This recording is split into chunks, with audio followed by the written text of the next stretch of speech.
크리스천 문학나무 2020 여름호, 스마트 소설 도깨비 방망이, 이건숙. 신씨 집성촌 입구에 서 있는 돌장승 앞에 나는 주먹을 불끈 쥐고 섰다. 오랜 세월 풍우에 시달려 안면이 뭉그러지게 마모되었지만 아직도 위압감을 줄 정도로 험상궂은 표정이다. 왕방울만하게 불툭 튀어나온 부리부리한 눈에 쭉 째진 입이 오싹할 정도로 기괴하게 보인다. 석장승우의 얼굴에는 이곳 집성촌 사람들의 얼굴 표정과 체온이 뭉근하게 고여있다. 솔직히 고백하자면 똑 닮았다. 내가 이곳에 들어온 지 다음 달이면 꼭 10년이다. 마을 귀퉁이에 동그만히 서 있는 교회는 간판만 내걸었지 허름한 농가다. 처음 이곳에 오면서 내 고향 마을을 완전히 바꾸어 천국화하겠다는 원대한 꿈을 품었지만 모두 허탕. 단 한 사람도 교회에 발을 들여놓은 사람이 없다. 모내기를 할 적에 손이 모자라면 내 스스로 나가서 도와주고 잡초를 뽑을 시기에도 도와주니 10년 세월의 한 일이라고는 서로 다정하게 인사를 주고는 받으며 새참도 함께 먹고 흉허물 없이 지내지만 저들은 절대로 교회에는 들어오지 않는다. 이제 이곳을 떠나야 하나 하는 생각으로 돌장승의 얼굴을 노려보았다. 아무래도 이 장승의 기가 이 마을을 지배하고 있기 때문이다. 나는 눈을 들어 울창한 마을산을 올려다보았다. 아직도 선앙당엔 날이 갈수록 돌이 수북하게 높은 탑을 이룰 정도로 쌓이고 성황당 옆에 서 있는 나무에는 울긋불긋 헝겊이 매달려 산바람을 타고 펄럭인다. 이곳 마을 사람들은 모두 이곳을 자기 집 다음으로 자주 드나든다. 바로 여기가 이곳 사람들의 모정이요 누정인 셈이다. 여기 모여 모두가 시시덕거리고 쑥덕대며 한패거리가 되니 말이다. 문득 내 나이 6살 적 일이 떠올랐다.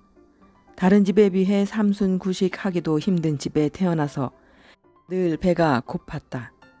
밤마다 할머니 등에 업혀 칭얼대면 할머니가 들려준 이야기가 있다.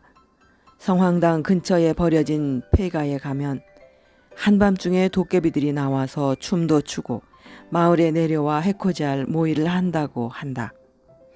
그들이 가지고 있는 도깨비 방망이로 뚝딱 두드리면 금이 나오기도 하고 은이 나오기도 해서 사람들을 부자로 만들기도 한다고 했다. 그러면서 할머니는 내 볼기짝을 다독다독 두드리며 금 나와라 와라 뚝딱, 은 나와라 와라 뚝딱 하면서 흥얼거렸다. 아무 때나 한밤중에 가면 도깨비가 거기 있나? 비가 부슬부슬 오는 밤에 나오지. 아니면 눈이 흠뻑 내려 사방이 눈이불을 덮고 있으면 나오기도 한다더라. 비가 온다면 무서울 것이 분명하다. 더구나 그 옆에는 묘지가 함지박을 엎어놓은 듯이 닥지닥지 붙어있지 아니한가. 그래도 한겨울 눈 내리는 밤보다는 나을 것 같아 나는 용기를 내서 물었다. 비 오는 한밤중에 도깨비들이 그 폐가에 꼭 나오나요? 그럼 그 증거로 묘지 여기저기에서 도깨비불이 번쩍번쩍하는 것이 저들이 주고받는 신호라고 하더라. 언제 도깨비들이 자기 집에 돌아가나? 새벽 수탉이 울기 전에 모두 가버린단다. 도깨비불이 번쩍거리는 비 오는 밤에라도 나는 거기 가서 도깨비 방망이를 가져오고 싶었다. 너무 배가 고팠고 고생하는 어머니 아버지를 부자로 만들고 싶었다. 어린 나는 식구들 모두가 잠든 폭풍우가 몰아치는 한밤중에 죽기를 각오하고 거길 갔다. 꼭 도깨비 방망이를 가져다가 내 존재를 과시하고 동네 사람들에게 잘 사는 우리 집을 보여주고 싶었다. 바람이 억세게 불어 나무들이 옆으로 모두 몸을 휘어 눕고 눈을 뜰 수 없이 빗물이 눈으로 파고들더니 나중에는 입과 코, 귀까지 빗물이 마구 들어가 숨을 쉬기도 힘들었다. 그래도 나는 꼭 도깨비 방망이를 가져와야 한다. 이게 바로 이 가정에서 내가 할 일이다. 돌장승을 지나 산속으로 파고드니 멀리 희끗희끗 신목인 선악나무에 매달린 헝겊들이 가랑잎처럼 비바람에 휘둘리는 것이 보인다. 천둥 번개를 타고 내리는 비에 젖은 눈을 들어 묘지 쪽을 보니 할머니 말처럼 시퍼런 도깨비불이 번쩍번쩍 묘지 사이사이를 서로 스치며 지나간다. 발이 덜덜 떨리고 몸을 가눌 수 없을 정도로 휘둘려서 간신히 비를 피해 폐가의 처마 밑으로 몸을 피했다. 번개가 번쩍 안을 들여다보니 희끄무레한 거인이 눈앞을 스친다. 그 순간 나는 겁에 질려 그대로 정신을 잃고 쓰러져 버렸다. 얼마나 시간이 흘렀을까. 눈을 뜨니 큰삼촌 나이의 사내가 나를 집더미 위에 누이고 배를 문지르고 손발을 주무르고 있었다. 이 사람이 도깨비인가 보다 하고 나는 힘을 다해 벌떡 일어나 앉았다. 이 폭풍우 치는 한밤중에 어린 것이 혼자 여기에 어쩐 일로. 도깨비님, 이렇게 빕니다. 제게 도깨비 방망이를 주십시오. 아주 주는 것이 아니고 하루만 빌려주시면 제가 우리 부모님 배부르게 잡숫게 금이나 은 달라고 하고 도로 가져다 드릴게요. 그는 나를 무릎에 앉히고 내 얼굴을 쳐다보며 걸걸하게 웃더니 등을 도닥거리면서 다정하게 말했다. 도깨비 방망이가 필요하면 내게 오너라. 나는 옆마을에 사는 교회 전도사인데 거기 오면 주지. 아저씨가 그럼 도깨비 맞아요? 그래, 나는 네가 찾고 있는 도깨비다. 쌀도 주고 옷도 주고 집도 줄 수 있어? 그러니 오밤중에 여기 이렇게 오지 말고 날 찾아오너라.